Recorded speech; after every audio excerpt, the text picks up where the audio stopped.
Alright, hello, welcome to Kerbal 1.8.1. Where we were at was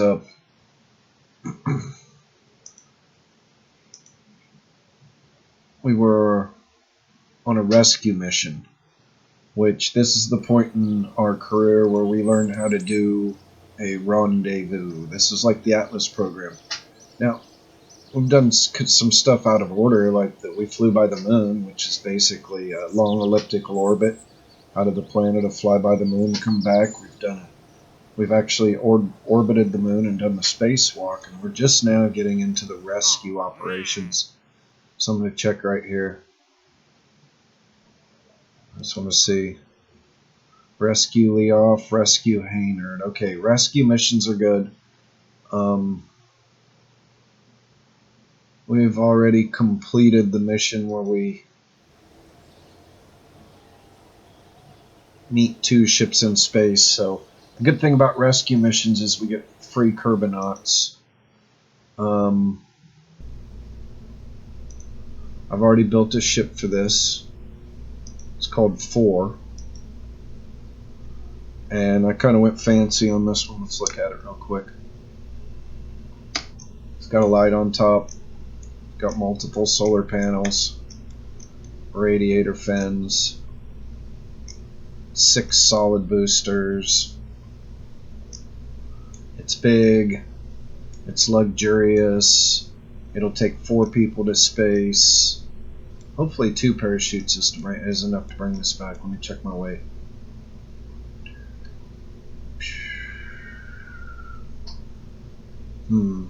It's gonna be close, but we're gonna risk it. We're gonna put a pilot and an engineer on board, and this will give our engineer orbital duties. I mean orbital experience. One thing I'm going to do while I'm here is we have these action groups, and that's so if you hit the buttons like 1, that's what I'm setting up now. In action group number 1, we can toggle the antenna. And we'll set up action group number 2, and we can toggle the radiator. Toggle would mean 1 would be on, 1 would be off. That's 2 radiators. Action number 3.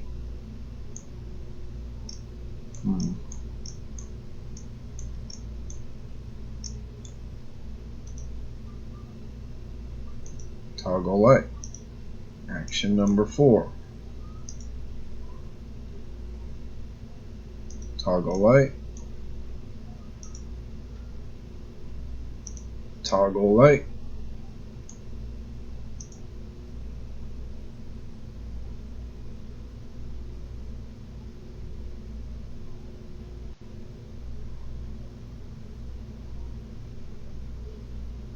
Toggle light. And I'm going to do another thing while I'm here, which is it always drives me nuts when I hit a button and they turn the light on. So I'm going to set this one to not toggle light, but they're not going to let me. I just wanted to turn light off. Alright, toggle lights. Wait. Let me remove that. Go to 5. Go toggle lights, and toggle lights. And then 6.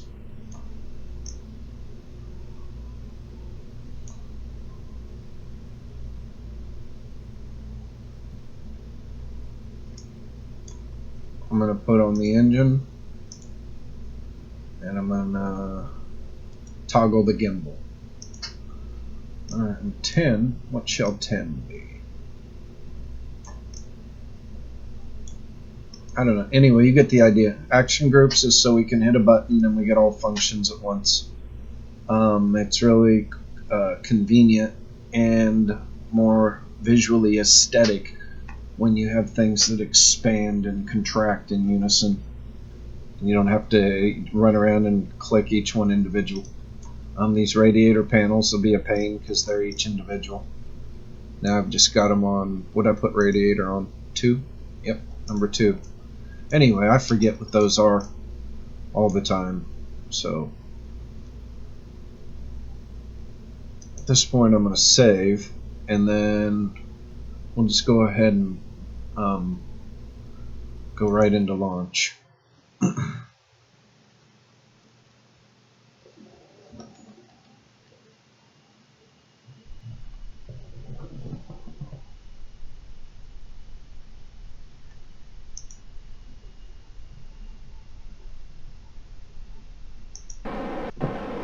Now one thing you can do is we can come up here, and we're going to have to be coming after someone, so let's go ahead and set him as a target, and we can see the trajectory he's on. That can be helpful for lining up with the target off of launch. So let's just go ahead and do this.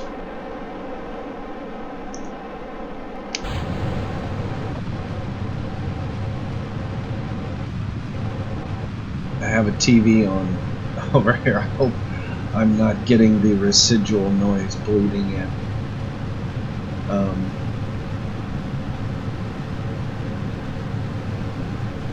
It's actually just kind of on. I can barely hear it out of this ear.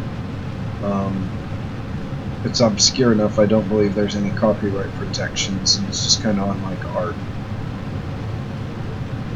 You might see me occasionally look over at it like that.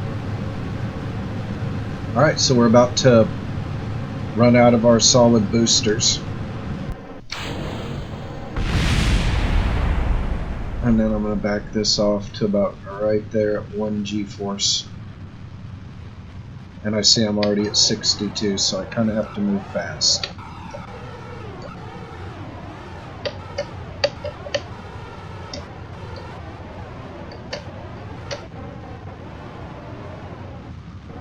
And then it's about right here where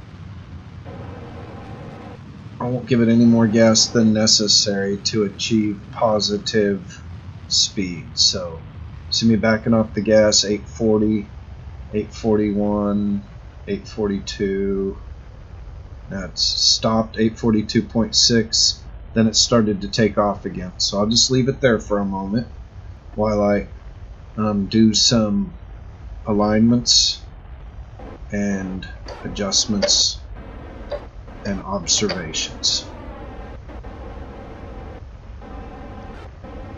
Alright, the first thing I'm going to look at is my current altitude, 59,000.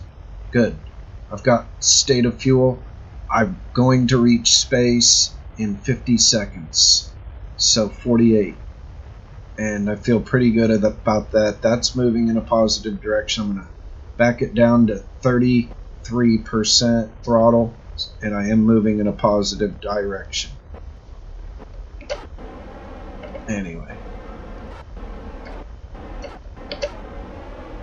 So right now I'm on 0, everything. So now as I approach 30 seconds, I start to get concerned. We're really going to about 80,000. Maybe 70. I'm not really sure. But as I approach 30 and we've already passed it, I have to become recognize, and let's just go here to illustrate this point, that I'm closing in on my apoapsis. So to slow that down, I can either increase in speed or increase in my glide slope angle. And you can see now the apoapsis is moving with us a little bit, and I've slowed that 5 seconds down. Alright, so I'm going to speed it up now by going, now I'm just going to maintain this throttle. We can see this here, we're maintaining 4 seconds to the apoapsis and we're increasing in speed, but we just ran out of gas, so we'll fire that off. We'll increase to full speed and try to maintain that 0 to apoapsis. Now, I've already passed it, so let's go back here and monitor. So before it gets away from me too far, and remember I said this might come in handy, we'll just put it right on that. Now, the apoapsis seems to be trying to catch me now. It's chasing me. And of course I'm burning gas inefficiently because I'm at an angle, a steep angle.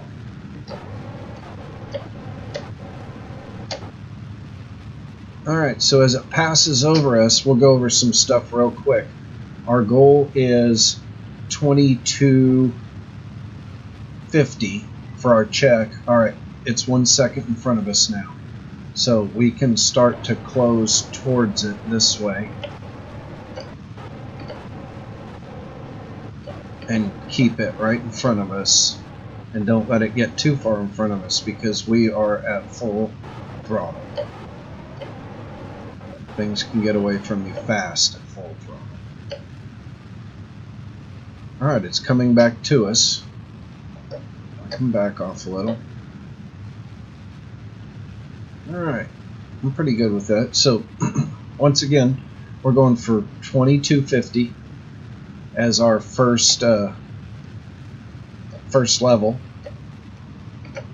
of escape velocity is what we call that. Which, what are we escaping? We're escaping what we call the gravity well. Alright, so the closer you get to it, the easier it becomes. We're getting close. And you can see it's just a step-by-step process where I'm manipulating the apoapsis.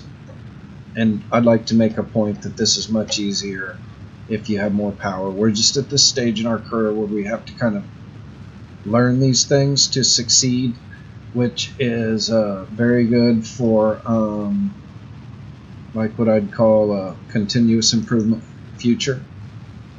We're not letting things get away from us. Okay, so 2250 is our first checkpoint. What I'm going to check is this periapsis. Now let me back up, and you can see what we've done is we have expanded our periapsis to 57,000 feet. As soon as we put that on 70,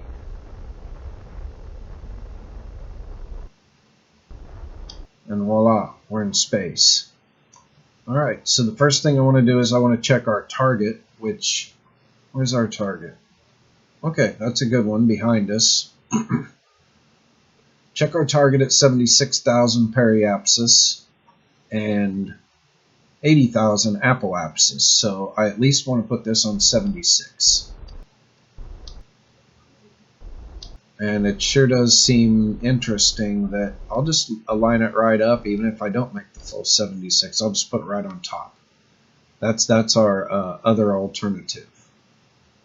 So at this point, I'm going to take this apoapsis as I approach this periapsis, and with the ascending node, alright, this is all big talk.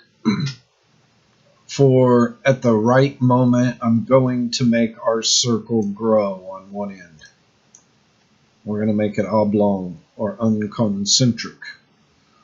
Anyway, so as we come in on it, now we burn before and after. If we try to burn right on top, we better be really powerful. But the trick to a constant directional burn away is before and after.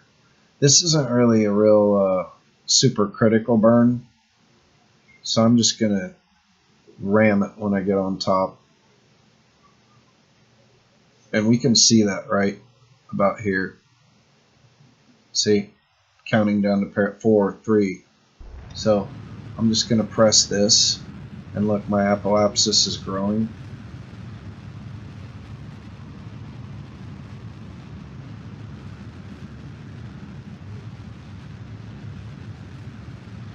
Alright, let's just do that. That's a good place to start.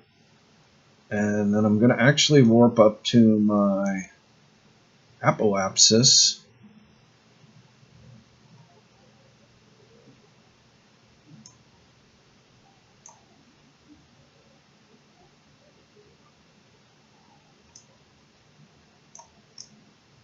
And see, we're almost there. We're 26 seconds before.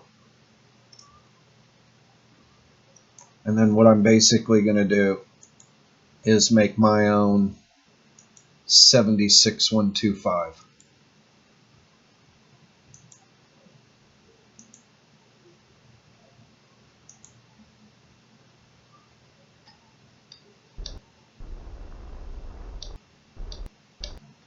All right, 76149. Perfect. All right, the next thing I need to look at is a thing called an ascending node and a descending node.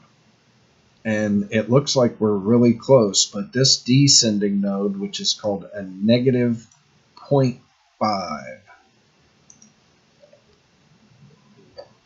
this is the descending mode. It's the triangle. Now the ascending mode is a triangle with a triangle within a triangular vector within a geometric triangle. Let's go ahead and let's show you what I mean by that. See the vector markings? I call it a triangle plus, or a...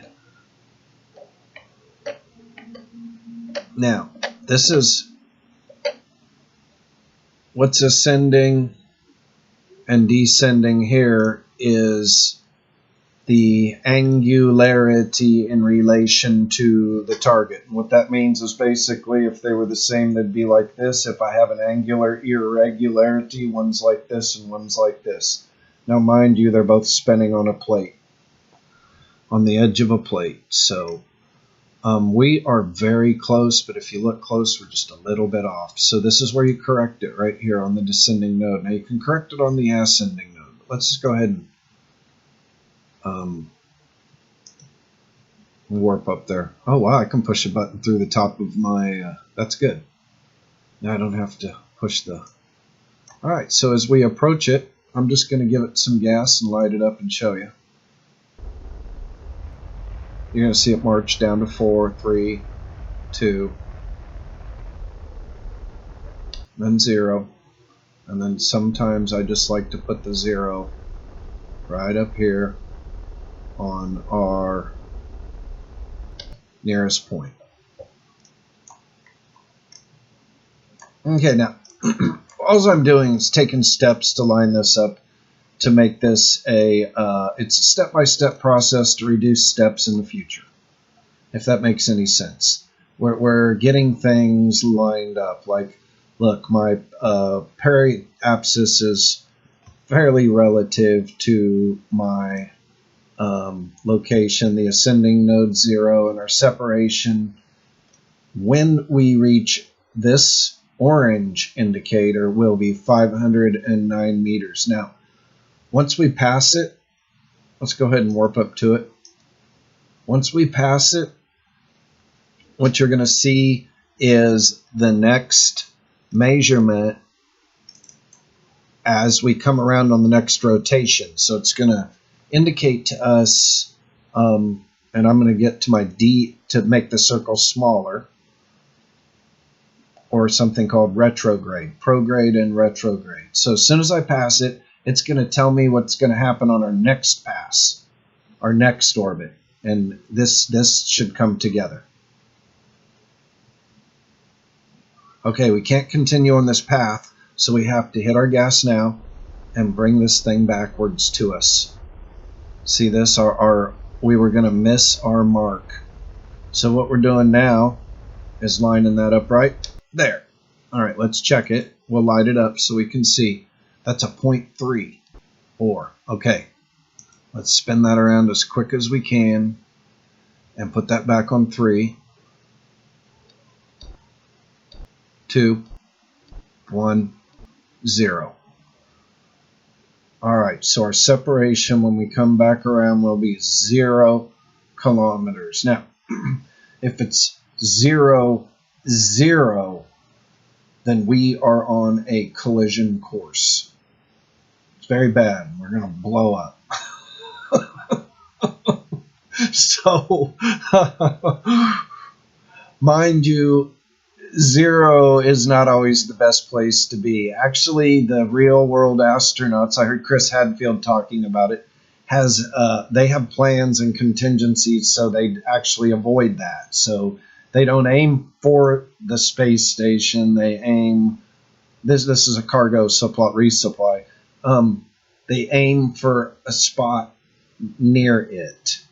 and then they stabilize there, and then we do a new adjustment. So what I'm saying is we have to be aware of what we did, and when we come around, we have to be ready to correct away from a collision if needed, and put ourselves in the Chris Hadfield sweet spot, which would be a spot near, like an imaginary point next to the orbiting object we've targeted. There's no other way to say it, because we're going to have to travel with this object, and probably, let's see, approximately 2,300 meters per second. You can look it up. I think a bullet doesn't travel half that fast. Isn't that a song? That would make a good song, wouldn't it? I like when they make music from space. Chris Hadfield, I believe, made this first space video with a varied version of Major Tom, where the astronaut survives. And then I heard, I think maybe it was still the Bare Naked Ladies. It was what's that guy's name? A singer from Canada, and Hadfield's an astronaut from Canada. They wrote some kind of co-authored, mutually inspired song. It's okay. Kind of cool when creativity and technology comes together. Humanizes the whole thing, music in space.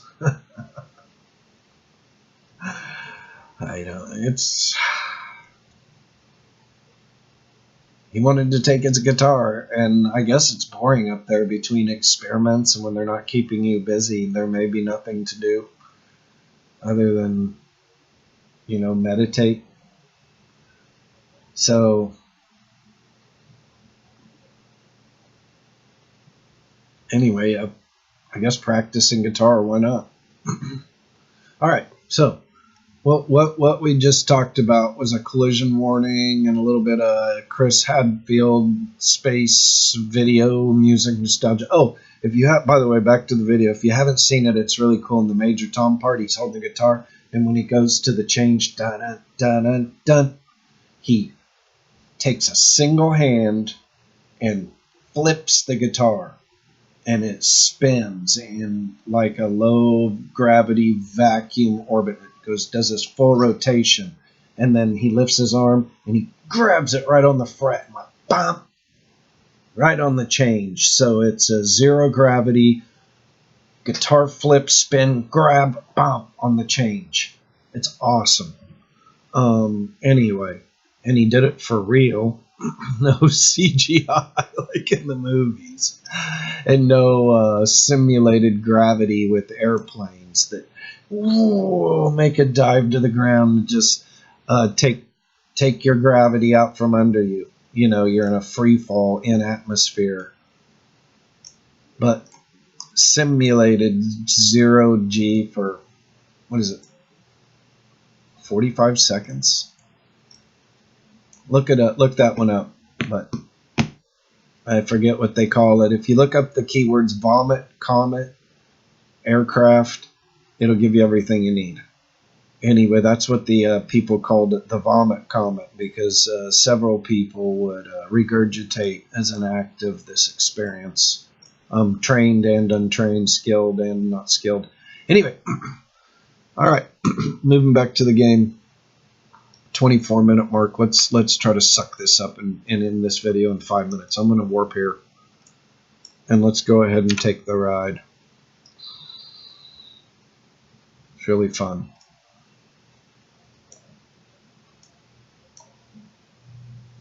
All right, so the thing we need to do, and we can actually do this in relationship. All right, we've met our mark. We can do this in relationship to the other craft, but we're going to have to burn off the speed difference between us and that other craft, and it's just soaring. If you look up what 81 meters per second is, and we have to do this at this precise moment, and that's as we come up here. Now, you can see we are on a collision course.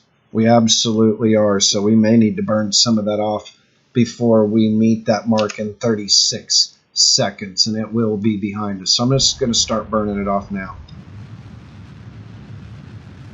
Take it down. Now I'm going to do a check. See, we've moved it back. Now we're no longer on a collision course. Hallelujah.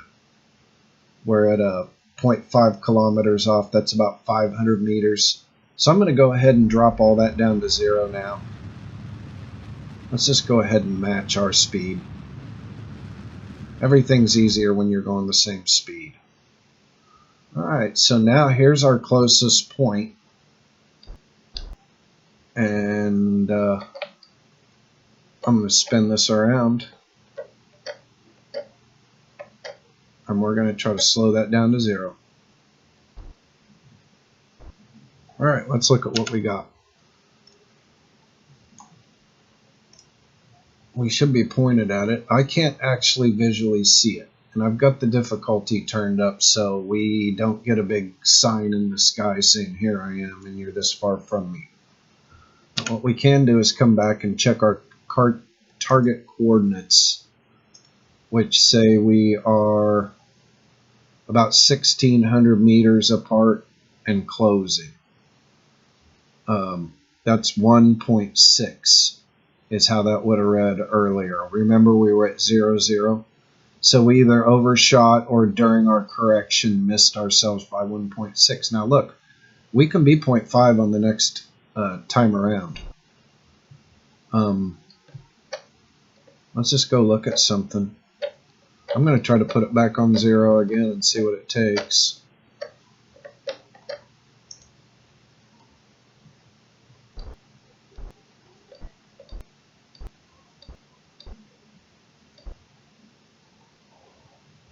Alright, let's just spin her back around.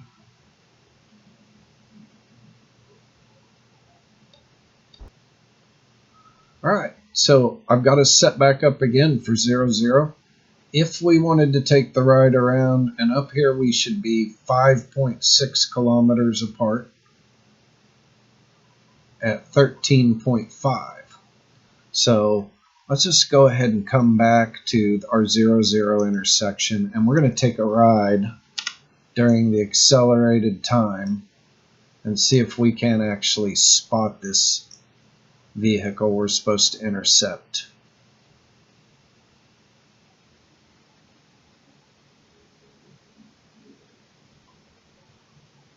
Now, we could have done all that right there in the light of space and been done with this, but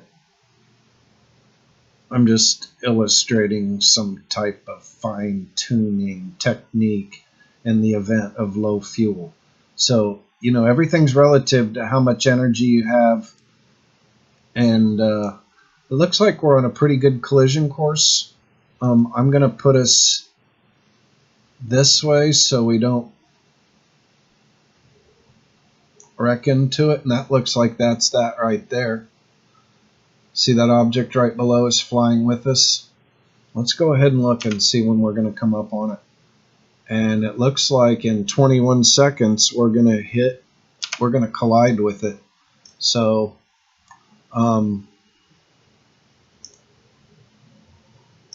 anyway, I'm just going to watch it visually. Slowing down. Putting it on 0.